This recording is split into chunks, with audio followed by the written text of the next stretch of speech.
woman. Okay? After ng Shunammite woman, ito po yung story ni Naaman. Ngayon, may question ako. Ang sabi ko sa inyo, in-encourage ko kayo na basahin yung story ng Shunammite woman. May nagbasa ba? Yeah. Okay, nabasa nyo? Kasi hindi ko kayo basahin yung that time kasi sobrang haba. Diba? Kaya sabi ko, basahin nyo. Oh, praise the Lord. Naalala ko si Ate Lynn pumasok sa kwarto ko, hindi na nagdalawang isip, binasa niya na yung buo. Yung story ng Shunammite woman. So sa araw na ito, sabay-sabay po nating basahin ang salita ng Panginoon. In 2 Kings chapter 5,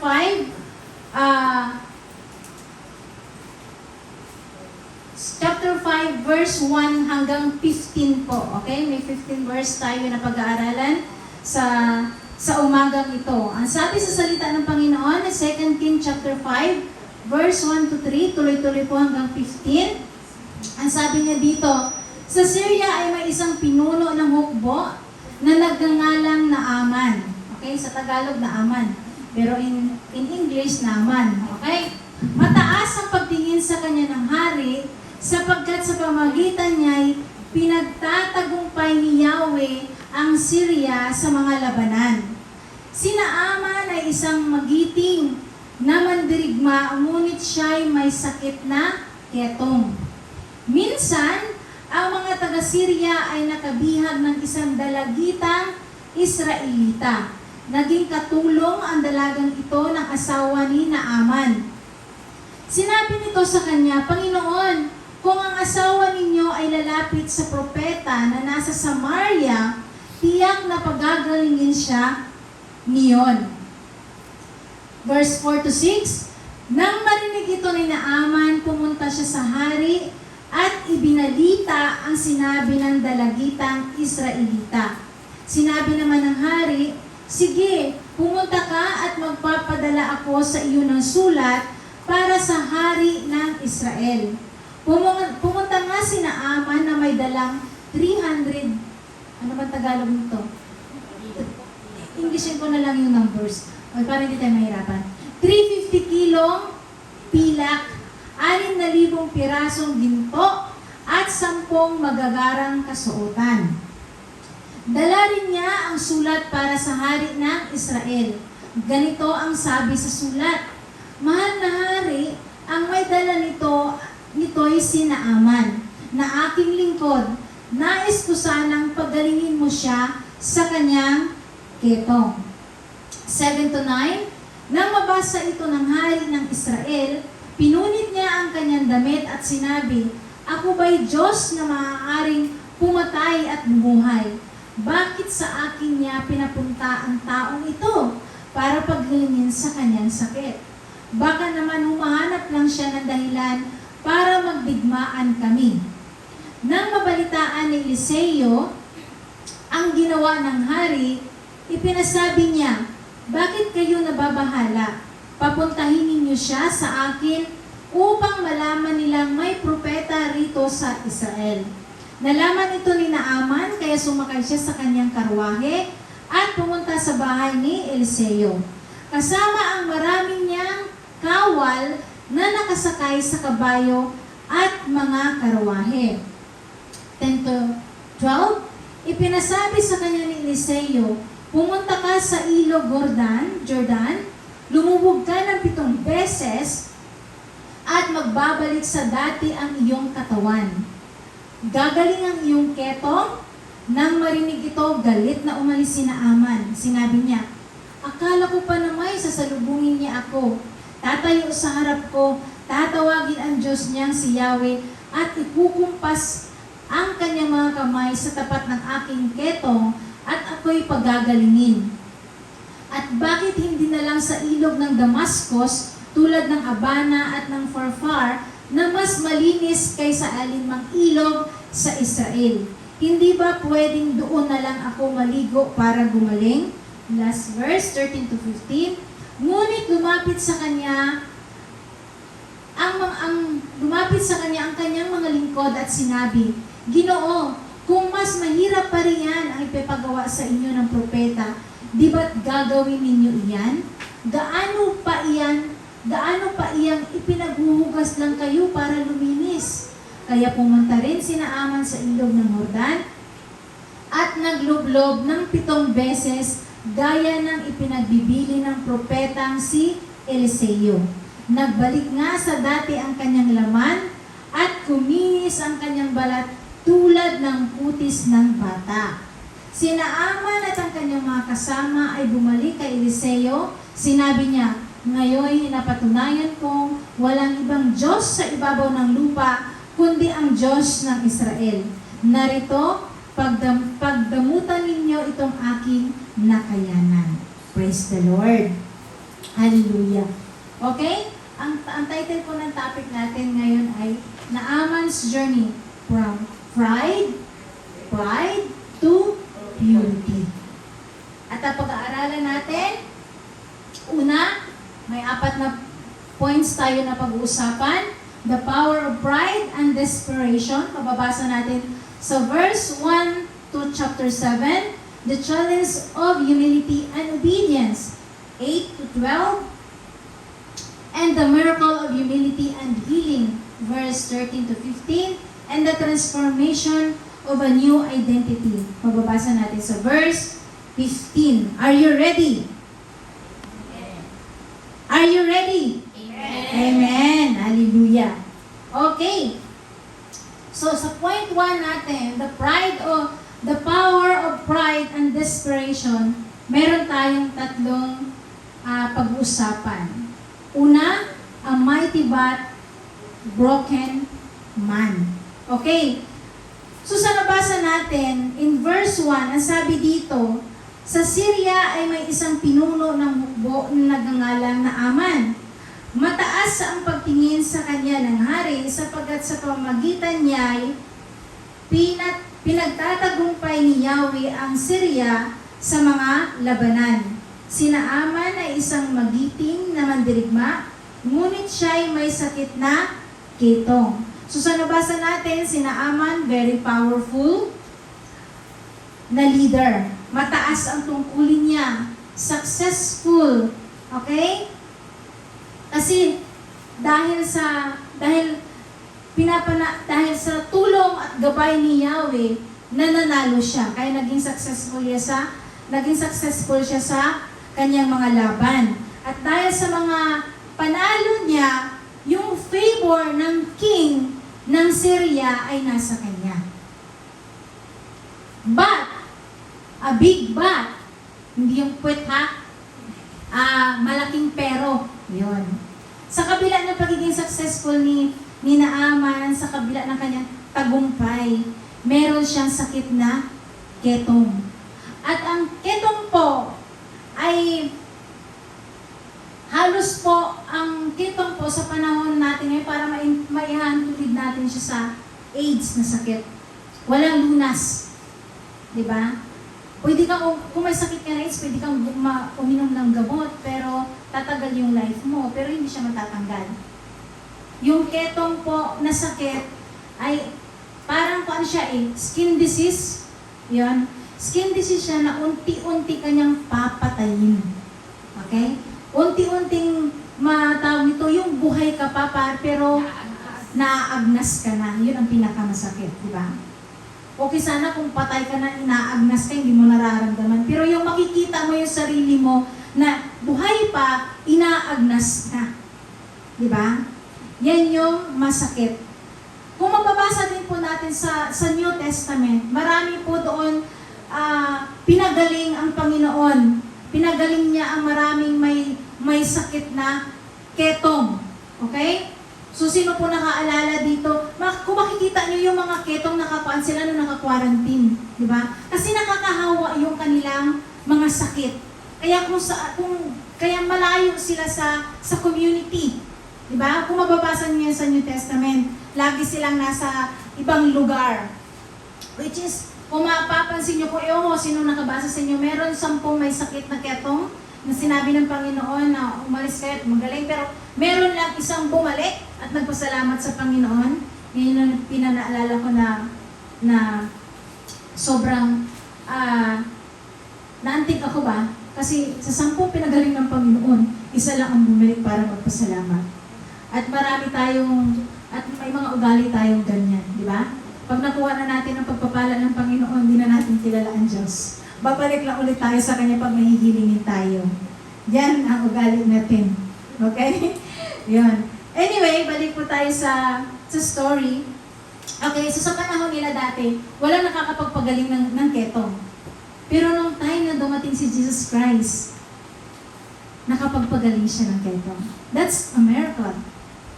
At yan po yung sinyalis na ang Panginoong Hesus ay Diyos. Amen? Hallelujah. So, ngayon, ano po yung lesson natin dito na makukuha? So, dito makikita natin na kahit mayroon ka na ng lahat, mayaman ka na, may sasakyan ka na, may malaki yung bahay mo, may business ka, wag yung business na na contractor ha. Ibang business. Okay? Tagumpay ka sa business mo, maayos yung family mo, pero ang problema, may sakit ka na hindi kayang gamutin. At dito, natin makikita na may isang tao lang na pwedeng magpagaling sa atin. May isang Diyos lang na pwedeng magpagaling sa atin. Dito natin makikita, useless lahat ng meron tayo dito sa mundo kung meron kang sakit. Amen? At wala tayong iba na kailangan kundi ang Panginoong Hesus. Sabi dito, the unexpected source of hope. Mababasa natin sa verse 2 to 4. Ang sabi dito, praise the Lord, nakikita ko yung kahit wala ko sa lamin. Minsan, ang mga taga-Syria ay nakabihag ng isang dalagang Israelita. Naging katulong ang dalagang ito ng asawa ni Naaman. Kung sino pong may Bible sa inyo, pwede niyo pong buksan para makasabay kayo sa akin. In verse 3, sinabi nito sa kanyang Panginoon, kung ang asawa ninyo ay lalapit sa propeta na nasa Syria, tiyak na pagagalingin siya niyon. Okay? So isang dalagitang babae na hindi pinangalanan. Yan lang yung story niya. Napakaliit lang ng story niya. Pero kung mapapansin niyo, gamit ang kanyang buhay, merong isang tao na gumaling sa kanyang karamdaman. Merong isang tao na nakilala niya ang totoong Diyos.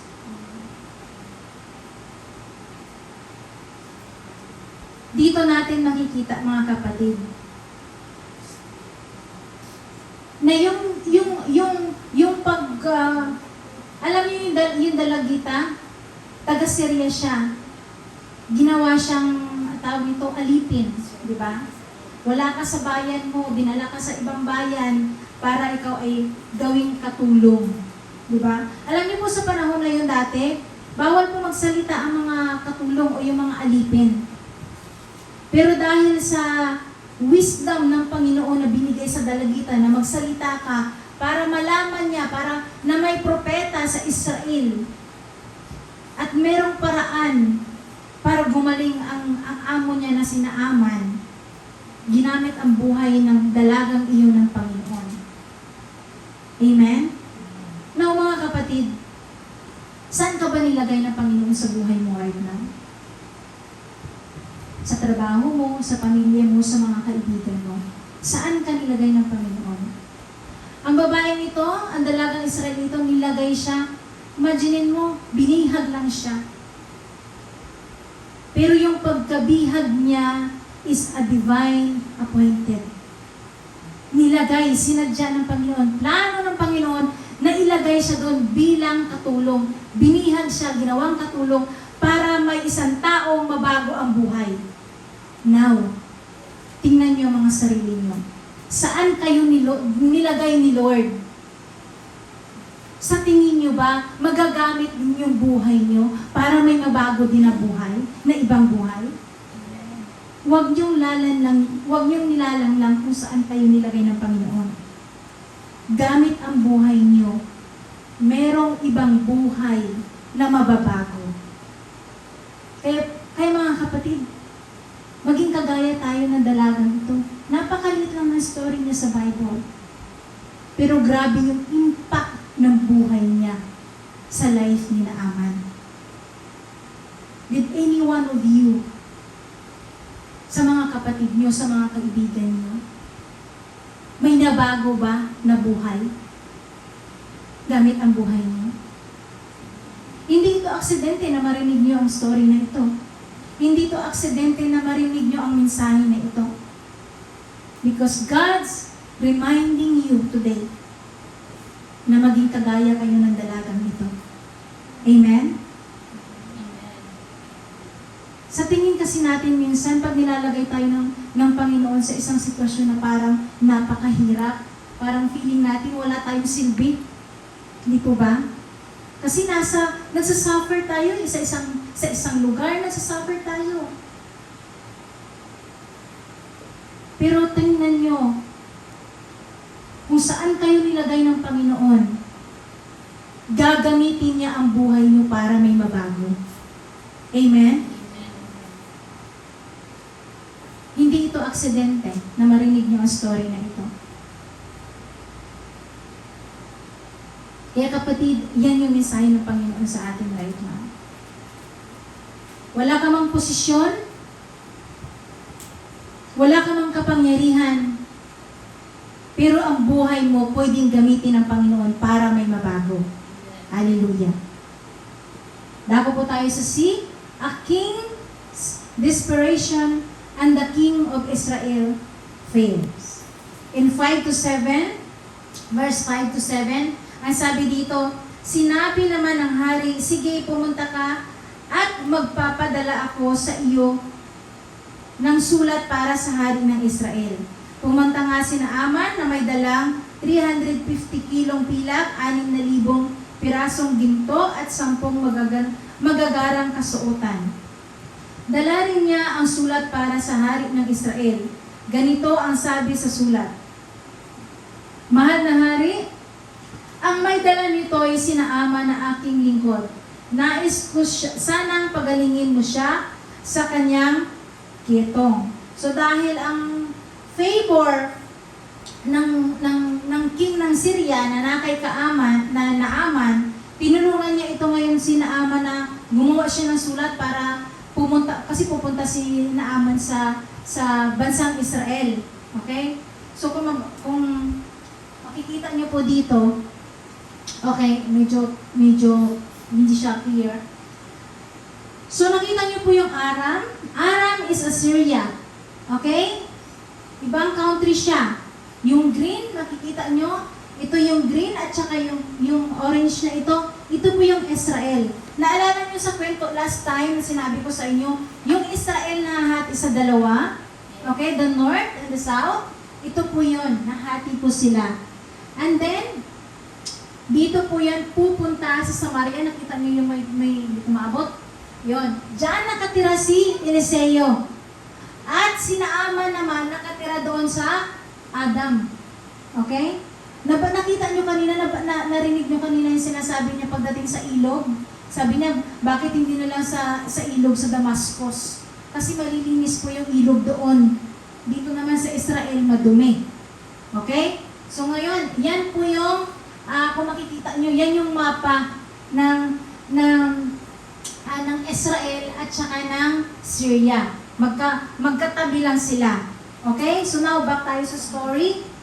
Ang sabi dito, a king desperation and the king of Israel fears. Okay? So dito natin makikita, no? Nasabi kasi ng anong tawag nito?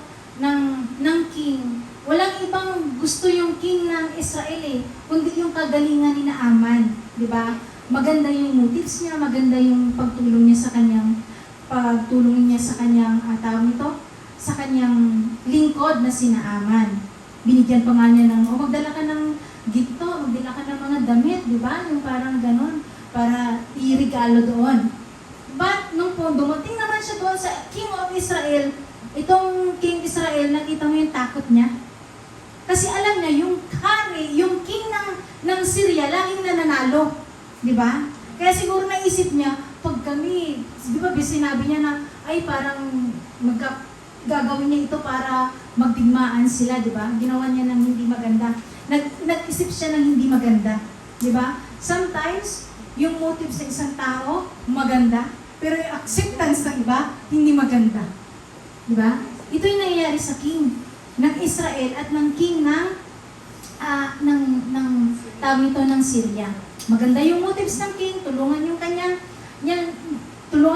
lingkod na si Naaman, but the acceptance ng king ng Israel ay hindi. Di ba? Tinitingnan niya ito na isang digmaan. Takot siya. Alam mo bakit takot? Kasi nga, laging nananalo yung king laging nananalo yung Syria. Okay? So, God remind us dito sa story na to ng king ng Israel at ng king ng Syria, hindi po lahat ng magandang pinapakita ng isang tao sa inyo ay may masamang balak. Amen? Kaya po lagi po tayong magbabad sa salita ng Panginoon para meron tayong discernment spirit. Para ma-discern natin kung ano talaga yung motibo ng isang tao sa paligid natin. Amen? Nangyayari yan sa totoong buhay natin. Kaya lagi tayong magpalakas sa salita ng Panginoon. Pangalawa, the challenge of humility and obedience. Una, a prophet's direct calls. The prophet's direct calls. In 8 to 10. Ang sabi dito sa chapter 8, verse to 10, nang mabalitaan ni Eliseo ang ginawa ng hari, pinasabi niya, bakit kayo nababahala? Papuntahin ninyo siya sa akin upang malaman niyang may propeta rito sa Israel. Nalaman ito ni Naaman, kaya sumakay siya sa kanyang karwahe at pumunta sa bahay ni Eliseo. Kasama ang marami niyang kawal na nakasakay sa kabayo at mga karwahe. Ipinasabi sa kanya ni Eliseo, pumunta ka sa ilog Jordan, lumubog ka ng 7 beses at magbabalik sa dati ang iyong katawan. Gagaling ang iyong ketong. So Eliseo po, alam naman natin si Eliseo, isang propeta. Siya dati ay isang right hand ni Elijah. Okay? So, wala na si Elijah ng panahon na to. Si Elisha na ngayon ang nabubuhay sa panahon na iyan. Kaya sabi ni Eliseo na dito kayo pumunta sa akin. May propeta dito sa Israel. Okay? At dahil nalaman ito ni Naaman, dali-dali din naman si Naaman pumunta dun sa bahay ni Eliseo. But hindi siya kinausap ni Eliseo. Diba? Nagbigay lang ng mensahe nagbigay lang ng mensahe si Eliseo doon kay Naaman.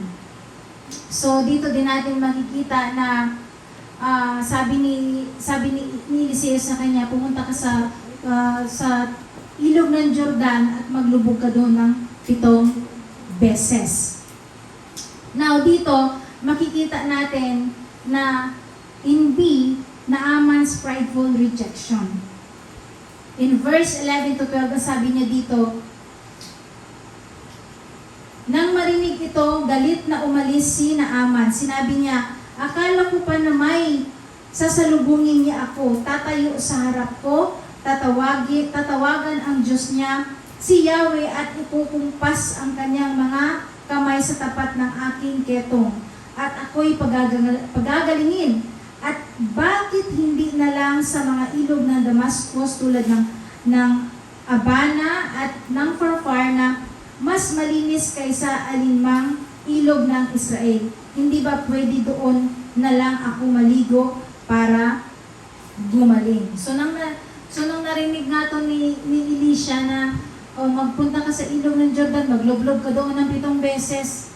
Ito namang si Naaman, nakita mo yung pride ng kanyang puso, di ba? Ang ini-expect niya siguro, ipipray over siya ni Juan, ipipray over siya ni Elisha, ililihan siya hindi ko yung may sakit na kitong bilang. Ililihan siya ni Juan, ililihan siya ni tawag nito, ni Elisha. At saka siguro sasabihin ni Elisha na, abracadabra, boom, gumaling na. Yan ang ini-expect niya. Pero sinabi ni Elisha sa kanya, pumunta ka sa ilog ng Jordan, maglublog ka doon ng 7 beses. Diba? Nakita mo yung pride ni Juan? Karamihan po sa atin, pag may sinasabi sa atin, lalo na yung mga amo natin, dami nating complain, di po ba? Yan. Si Ate Lynn, diniting natin yun.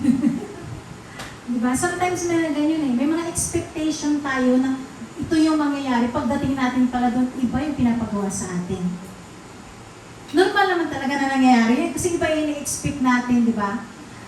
For example, pupunta ka sa isang event, di ba? Kunyari sa wedding, pupunta ka dun sa wedding. Ini-expect mo, pagdating mo doon, magsusuot ka ng gown, di ba? Magiging, mag-makeup ka, mag-gown ka, pero pinasuot ka pala ng hindi mo inaasahan. Anong gagawin mo? Magmumormon ka, di ba? Nagre-reklamo ka. So, normal pala itong nangyayari kay Naaman, na nagre-reklamo siya, nagko-complain siya, di ba? Tapos sabi pa ni Naaman, bakit doon pa sa ilog ng Jordan? Di ba? Imagine niyo po, yung ilog Jordan po, madumi yan. Pero tandaan nyo, dyan nabaptize si Jesus Christ sa maduming ilog na yan. Kaya huwag niyong lalanlangin. Old Testament ito, madumi to. In Old Testament, madumi na yung ilog Jordan. Paano pa nung panahon na Jesus Christ? Dumadami na yung mga tao, di ba? Di mas lalong madumi yun. Di ba? Kasi yung life ni Jesus Christ nasa New Testament eh. Ito, binabasa natin nasa Old Testament, ilang years pa ang dumaan. Di ba? Tingnan niyo yung Ilog Pasig. Siguro medyo, nung panahon ng bata pa tayo, medyo okay pa ngayon. Pero ilagay niyo sa panahon natin ngayon, siguro dahil paglutang mo, uy, tae. Uy, basura. Di ba? Wala nang, malinis na ngayon? Ayun. Tingnan natin yung ilog na kung may linis na rin ba. Ayun. Pero doon, tawag ito, napakadumi, pero doon bininyagan ang Panginoon. Imagine niyo yun. Ganon ka humble ang ating Panginoong Jesucristo. Nagpabaptize siya sa maduming ilog. Diba? Tayong arte-arte pa eh. Baptisin natin ngayong October 2019. Saan kaya sila pwede? Mag-baptize. Sila pa yung namimili. Dito na lang. Doon na lang. Huwag dyan, mabato dyan. Diba? May complain. Nakikita yung heart. Si Jesus hindi nagko-complain. Diba? So sa life na Naaman, tawag ito, nagko-complain din siya. Na, bakit ganon? Ganyan, di ba? So makikita natin, yung pride, ano nga idudulot ng pride? Tingnan mo, galit siya, complain, yun. So tinuturo natin sa atin ng Panginoon ay,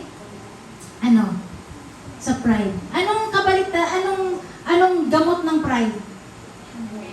Humble, humility. Diba? So dito, pinapakita sa atin ng Panginoon, huwag natin gayahin. Alam natin, nararanasan natin, pero pwede natin baguhin. Amen? Huwag natin i-meditate yung pride. Paayos natin sa Panginoon yan. Hindi mo kayang alisin yan sa buhay mo. Hindi mo kayang tulungan ang sarili mo. Only Jesus Christ can help you. Amen? Now, dahil sa mga pangyayari dito, na tandaan nyo rin isang mensahe din dito, na kahit sino dito sa atin, marunong tayo rumispeto. Okay? Sa pinapagawa sa atin, marunong tayong rumispeto. Especially sa ating mga amo. Ako, ranas ko yan dati. Ang dami kong complain pag uwi ko ng bahay, magtatrabaho ako buong araw, pag uwi ko ng bahay, dami reklamo. Tapos yung isa ko rin kasama, reklamo din, puro kami nagre-reklamuhan. Di ba? Nauwi yung pagod na nga sa buong maghapon, reklamo ka pa, malungkot ka na. Di ba? Ito natutunan ko sa life ni Yui. Every time na sa buong araw na pagtatrabaho mo, ang tinatanong niya, anong magandang nangyari sa iyo sa araw na to? Di ba? Ay, nakikita mo yung maganda, hindi na yung pangit. O di ba? Pag maganda ang nakikita mo, nag-change yung emotion mo, yung mood mo. Di ba? Ay, isipin mo, anong maganda sa akin? Kahit pagod ako, nagkaroon ako ng kalakasan na matapos yung trabaho ko. That's a good sign, di ba? Pinapalakas mo yung maghapon mo dahil dun sa good thing na nakita mo. Isipin mo na, tawag nito, sa buong araw na yun, kumain ka, wala kang ulam. Pero ano yung good doon? Salamat Lord, nakakain ako, iba wala makain. Di ba? Hanapin mo yung good doon sa bad. Meron yun. Di ba? Natapos mo yung buong maghapon mo. Kaya mga kapatid, always humble sa mga tao sa paligid mo. Matuto kang mag-humble sa mga amo mo. Di ba? Kahit yung mga amo mo, madaming inuutos, naiinis ka na sa mga utos nila, kahit ayaw mo, alam ko, nagre-reklamo kayo pag inuutosan kayo ng amo mo. Sino hindi dito nagre-reklamo? Parang ako lang ata hindi nagre-reklamo. Very good talaga. Palakpakan niyo yung sarili niyo. Hindi sila nagre-reklamo, Lord. Ako lang pala. Kawawa naman yung pastor niya. Pastor pa naman dito. Tapos ako pa pala nagre-reklamo. Dati yun. Hindi na. Ayan. Matuto po kayo sumunod din at maging humble sa mga leaders niyo. Okay? Sa mga leaders niyo, build group. Mga stricta man yan, mukhang nanay man yan, pagdating spiritual, kahit 20 years old yan, ikaw 40 years old, pagdating sa spirit, nanay mo siya. Okay? Kung sino nagpapakain sa inyo ng spiritual life ninyo, nanay niyo yan. Huwag niyong maliitin si Ani kahit maliit na nanay niyo yan. Sino yung nasa build group ni Ani? Oh, kahit maliit yan, nanay niyo yan spiritually. Stricta yan. Tanggapin niyo para sa ikakabuti niyo yan. Amen? Tandaan niyo mga kapatid, hindi tayo mag-grow spiritually sa comfort. Okay? Mag-grow ang isang tao spiritually sa mga pagsubok, pagre-rebuke ng mga leaders nyo, pagkukorek ng mga leaders nyo, at disiplina nila. Amen? Kaya kayo, matuto kayong ilab yung koreksyon. Iba kasi sa atin, pag pinapagalitan, ayoko na dyan, aalis na ako dyan sa church na yan. No. Dito kayo nilagay ng Panginoon, ibig sabihin, gagamitin ng church na to para lumago kayo. Amen? Pag nasaktan kayo ng mga leaders nyo, pinagalitan kayo, huwag kayong umalis. Huwag kayong parang bata. Ito sa pamilya natin ha. Sa totoong nangyayari sa pamilya natin. Pag nasaktan, pag pinagalitan ng nanay yung anak, lalayas. Nalala ko nung bata ako, pinagalitan ako, pinalo ko. Pero sa kasalanan ko naman, nagnakaw ako ng 5 piso. Malaking bill na yun dati, yung papel na 5 piso. Pinalo-palo ko ng tatay ko kasi pambili pala namin yun ng gas. Yun. Pinalo-palo niya ako. Siyempre, yung isip ko, hindi nila ako mahal kasi pinalo-palo nila ako. Alam mo, nag-iimpake na ako ng gamit ko sa lalayas na ako. Ang tanong, saan ako pupunta? Buti na lang wala akong pupuntahan, hindi natuloy yung paglayas ko. Pero iba sa atin, pag may kakayahan, talagang lumalayas dahil pinagalitan. No. Tandaan nyo, bakit kayo pinagalitan ng magulang nyo? Mahal kayo, gusto nilang itama yung mali na ginagawa nyo. Hindi lang yan sa pamilya natin nangyayari. Spiritually nangyayari din yan. Kaya pag kinurik kayo ng mga build group leader nyo, i-love nyo. Pasalamatan nyo. Thank you for correcting me. Dito ko nakikita na mahal mo ako. Amen? Palakpakan nyo nga yung mga build group leader nyo. Amen. Hindi lang si Anya, si Yui, si Milin, si Ate Diwata, si Ate Melay. Okay? Nanay nyo sila. Okay? Kaya pwede nyo na siyang tawagin, hi nanay. Hi nanay. Okay. So ano yung gamot ng pride? Humble. wisdom. Now, in verse 13, patuloy po tayo sa ating topic. In verse 13, nasabi dito, ngunit lumapit sa kanya ang kanyang mga lingkod at sinabi, Ginoo, kung mas mahirap pa riyan ang ipinapagawa sa inyo ng propeta, di ba't gagawin ninyo iyon? Gaano pa iyang pinaghuhugas lang kayo para luminis? O nga naman, di ba? Wisdom din to wisdom din to galing sa Panginoon na pinot niya doon sa servant ni Naaman para, ito sabihin mo kay Naaman. Di ba? Nagre-reklamo ka. Sabi pa ng servant, di ba? Kung mas higit pa ang pinapagawa dyan sa kayo na mahirap, di ba? Gagawin mo. Pag sinabi ni Elisha na, maghanap ka ng 10 baka, ihawin mo. Di ba maghahanap ka ng baka para ihawin, para gumaling ka? Ang sinasabi lang ni Elisha, pumunta ka lang sa ilog, Jordan. Maglublog ka lang doon ng 7 beses. Di ba? So, ano nangyari next? Dito, in point number 3, the miracles of humility and healing. A, the go down part 2, healing. In verse, babalikan ko ang 13, nasabi dito, ngunit, di ba ito na yung lumapit yung kanyang lingkod, sinabihan ng lingkod ni Naaman na ito yung gawin mo. Ano ba namang sumunod ka na lang doon sa pinapagawa sa iyo. In verse 14, ang sabi dito, 14a, kaya pumunta rin si Naaman sa ilog Jordan at naglublob ng 7 beses gaya ng ipinagbibili ng propetang si Eliseo. Now, wala rin naman nagawa yung pride ni Naaman, di ba? Ano nangyari? Wala siyang magawa. Sumunod pa rin siya. Tayo, pag nagre-reklamo, sumunod pa rin, di ba? Pag may inuutos ang amo, pero kumikilos din naman, di ba? Para sinaaman ka. Ay, alam ko rin tatawag ko sa mga kapatid kong nagre-reklamo. Uy, Naaman. Okay? Ito, nagmumurman, galit, di ba? Naiinis sa pinapagawa sa kanya.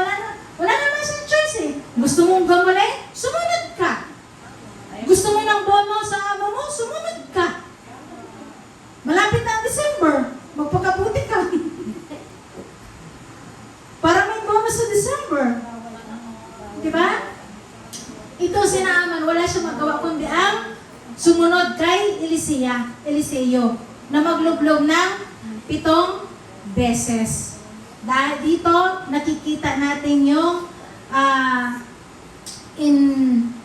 in B, obedience and new life. Ang sabi dito in 14b, ang sabi dito, nagbalik nga sa dati ang kanyang laman at kuminis ang kanyang balat tulad ng kutis ng bata. Okay. Sana all, di ba? Kasi alam ko, mga iba sa atin dito, nakikita ko may mga wrinkles na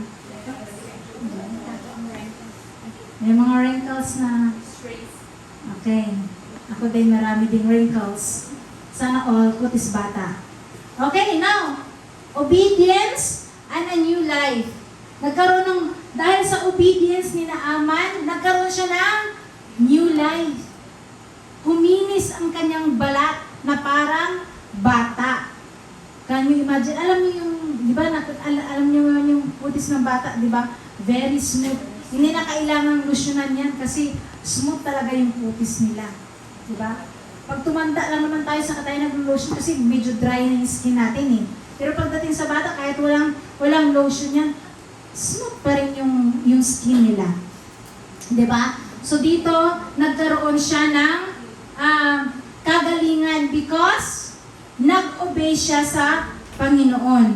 So dito natin makikita na ang kagalingan ni Naaman hindi dahil sa kayamanan niya, katungkulan niya o pabor galing sa kanyang king, kundi sa pagsunod niya sa alagad ng Panginoon na si Elisha.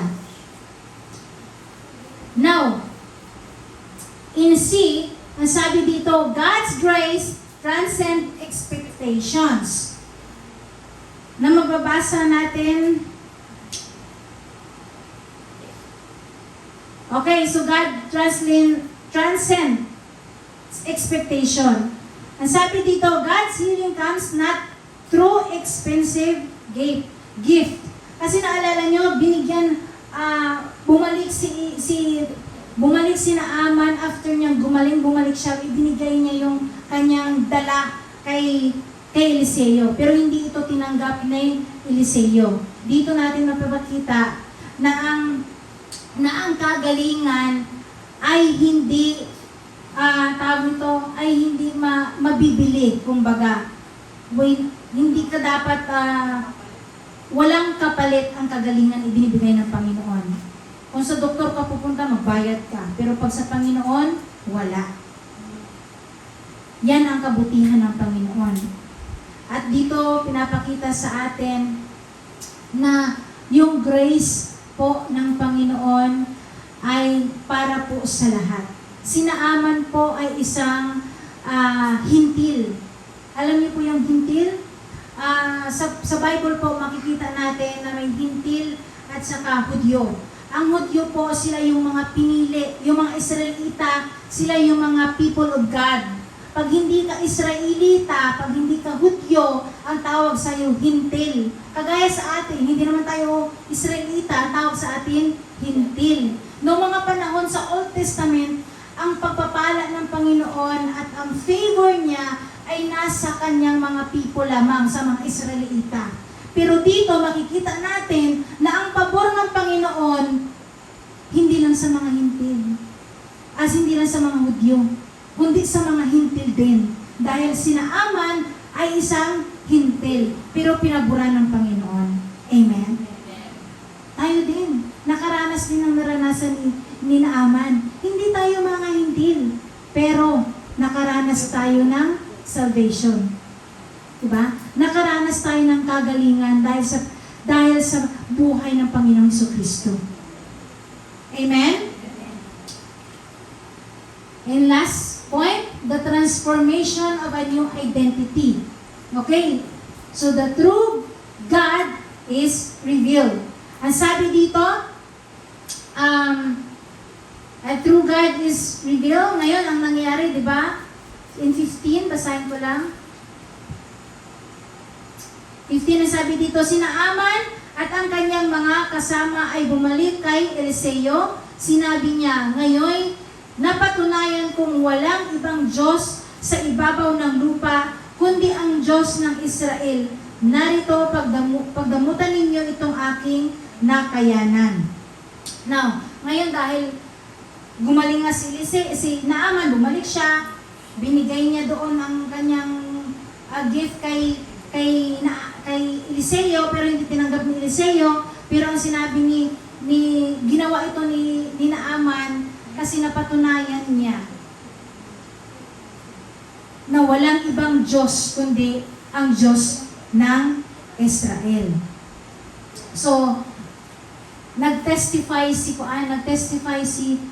Naaman dahil dahil naranasan niya yung kapangyarihan ng Panginoon sa buhay niya.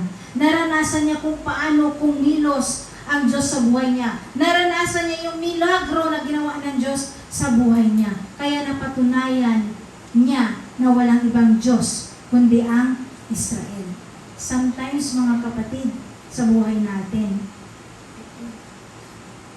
ang Diyos, pag lumalapit tayo sa Panginoon, wala tayong nakukuhang milagro. Patuloy ka pa rin bang magtitiwala sa Kanya? Amen. Amen? Praise the Lord. Patuloy ka pa rin bang magte-testify kung sino ang Panginoon Hesus sa buhay mo? Kahit wala ka natatanggap na milagro? Amen. Praise the Lord. Okay, so dito natin, alam nyo, ito yung pinakamaganda. Babasahin ko in 17 and 18. Okay? In 17 and 18, ang sabi dito, mula ngayon, hindi na ako mag-aalay ng handog na susunugin sa sinumang Diyos maliban kay Yahweh. At sana ay patawarin niya ako sa gagawin ko kasi pagpunta ng aking hari sa Rimon upang sumamba, isasama niya ako at kasama ring luluhod. Sana patawarin ako ni Yahweh sa aking pagluhod sa templo sa Ramon. Okay, guys, kapatid, dito natin makikita, hindi lang yung buhay, hindi lang yung scheme, yung nabago kay Naaman, kundi spiritually din nabago ang kanyang buhay. Amen? Dahil napatunayan doon sa milagro na yon na walang ibang Diyos kundi ang Diyos ng Israel. Kasi ang iba ang Diyos ng Syria. Iba yung Diyos nila, iba yung Diyos ng Israel. At ang Diyos ng Israel, yan ang sinasamba natin ngayon. Amen? Wala iba tayo sinasamba. Yan ang pinaka maganda. Number B, the gift of God is not for sale. Okay? Tinangka ni Naaman na bayaran si Kuan, di ba? Tinangka ni nabayaran ni Naaman si Eliseo na, nagwaling ako, ito yung bayad ko sa iyo. Pero hindi yun tinanggap ni Naaman. Bakit? Dito, because the power of God is a free gift, that's Christ. Okay? Gift yan. Hindi mo yan kailangan bayaran. Hindi mo yan kailangan suklian. Dahil ang binigay sa atin na grace ng Panginoon ay gift. Okay? Regalo yan ng Panginoon sa atin. Hindi yan isang kalakal. See? A new path of worship. Okay? Dito, ang nangyari dyan, Naaman now changed his religious identity and worship the true God. At sino yung true God na yun? Yung Diyos na sinasamba natin. Amen? Dito natin makikita na every time mo i-obey, may gagawin ang Diyos na milagro sa buhay mo. Amen? Tanggalin natin yung pride sa buhay natin. Kapahamakan ang mangyayari dyan. Amen? So now, dadako po tayo. Ano yung 3 lessons from Naaman's life? God's plans may be different than our expectation. In Proverbs 69, ang sabi dito, ang tao ang nagbabalak, ngunit si Yahweh ang nagpapatupad. Amen? Marami tayong plano sa buhay natin. Like Naaman, expectation niya iba. Pero ang nangyari, iba ang ginawa ng Panginoon sa buhay niya. Ganyan din po. Hindi lang kay Naaman mangyayari yan, kundi sa atin. Marami tayong plano sa buhay natin, pero ang plano pa rin ng Diyos ang natutupad. Amen? Pangalawa, sa lesson sa buhay ni Naaman, faith is one step at a time. Hindi porkit nagsimba ka dito ngayon, ngayong araw na to, sa susunod na linggo, pastor ka na. Hindi po. Okay? Step at a time. Si Naaman, habang nung sinabihan siya ng kanyang alagad na pumunta ka sa kuan. Kung mahirap ang pinapagawa sa iyo, gagawin mo ito. Ano ba namang pumunta ka na lang at sundin mo na lang. Maglublog ka doon sa ilog. Every time na humahakbang si Naaman papunta doon sa ilog ng Jordan, anong nangyayari? Nag-i-increase yung kanyang pananampalataya.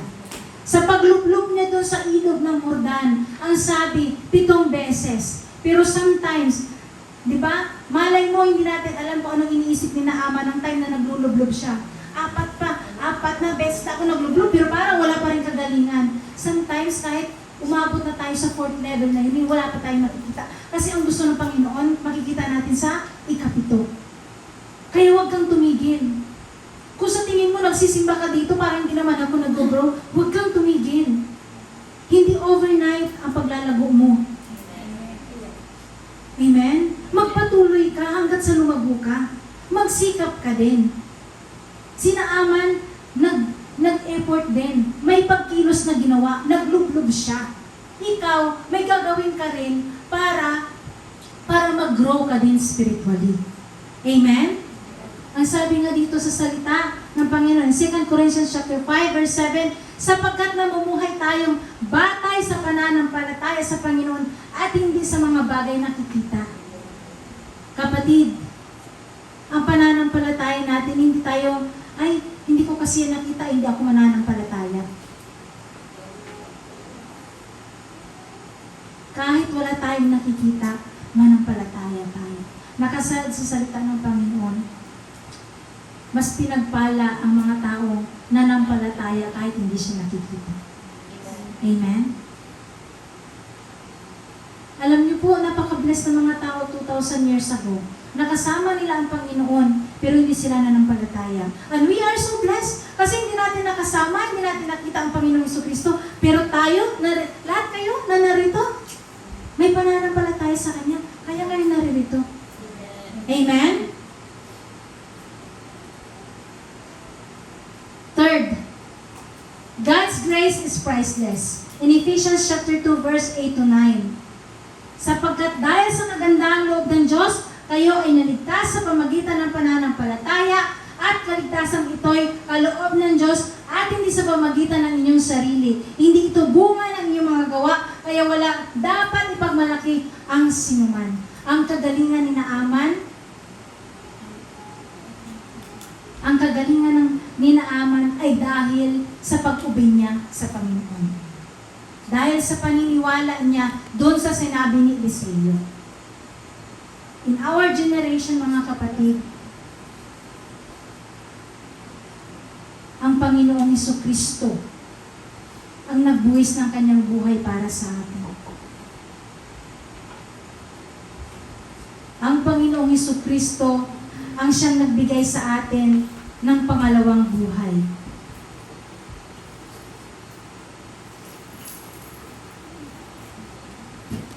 Dito natin makikita sa kaligtasan, sa salvation, hindi tayo maliligtas sa inyong mabubuting gawa.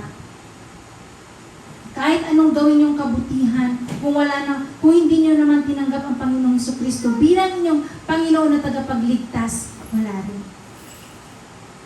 Tandaan nyo mga kapatid, ang Diyos, ang Panginoong Jesucristo ay regalo sa atin. Walang bayad yan. Minahal tayo ng Panginoon, kaya ngayon nakakaranas tayo ng new identity. Kagaya ni Naaman. Amen? At dito po ako magtatapos. The power of pride and desperation. Kapag pride ang pinairal mo, bagsak ka. Sabi sa salita ng Diyos, ang nagmamataas ay ibababa at ang nagpapakumbaba ay itataas. Kapatid, narinig natin ang mensahe ito para tayo ay magpakumbaba. Kasi kung sino ang ibinababa, siya ang initinataas ng Panginoon. The challenge of humility and obedience. Kaya bilang mananampalataya ng Panginoon at naniniwala sa Panginoong Jesucristo, dito natin dapat makita sa buhay natin. Be humble, mga kapatid. And, hindi na sa pagiging humble, obey His word. Dahil yan ang magbibigay ng direksyon sa buhay mo patungo sa kanyang kalooban. Amen? Number 3, the miracle of humility and healing. Dahil ang pagsunod at pagpakumbaba ay milagro ang mararanasan mo. Kapatid, ang ginagawa ng Panginoon, binabago niya ang karakter mo. Pang-apat, the transformation of a new identity. Dahil may bago ka ng karakter, mayroon ka ng new identity. Sabi sa salita ng Panginoon, in Corinthians chapter 5, verse 17, therefore, if anyone in Christ, the new creation has come, then the old has gone, the new is here. Dahil sa pagpapakumbaba ni Naaman at sa pag-ubing niya sa Panginoon, naranasan niya yung purity. Amen? Yung kanyang dating buhay na may sakit na ketong nawala na. Napalitan na ng bagong balat na kagaya ng bata. Hindi lang sa balat niya, kundi pati spiritual life niya. Amen? Kaya mga kapatid, alam niyo po sa totoo lang, lahat tayo ay may sakit na ketong. Lahat tayo ay may sakit na ketong. Hindi niyo man nakikita sa inyong mga balat, pero meron tayong sakit na ketong. At ang sakit na ketong na ito ay kasalanan. At ang kabayaran ng kasalanan ay kamatayan. At walang ibang makapagliligtas sa atin kundi ang Panginoong Jesucristo. Kasi sinabi niya, I am the way, the truth, and the life. No one comes to the Father except through me. Siya lang ang tanging daan natin. Siya lang ang tanging makakagamot sa kasalanan na meron tayo. Nagkaroon tayo ng salvation, dahil imbis na tayo ang ipako sa krus, inako niyang siya ang mapako. Siya ang nagdusa doon sa krus ng Kalbaryo para maranasan natin ang salvation. That's the gift of God, mga kapatid. Imagine niyo kung ano yung hirap ng Panginoong Jesucristo doon sa krus ng Kalbaryo. Na tayo dapat ang naghihirap doon, pero inako niya. Ganyan kabuti ang Panginoon. Sa Old Testament, ang nakakaranas lamang ng pagpapala ng totoong Diyos ay ang kanyang mga people, ang kanyang mga tao. But now, lahat tayo pinagpala. Tayo mga hintil ay pinaranas din niya na magkaroon ng salvation, na magkaroon ng milagro sa buhay natin. Sana makita niyo yun. Sana ma-realize niyo kung ano yung ginawa ng Panginoong Jesucristo doon sa Kalbaryo ng cross. Dahil sa pagmamahal niya sa atin, tayo mga hintil nakaranas ng milagro sa buhay natin. Amen? Iniinyayahan ko po ang lahat na tumayo.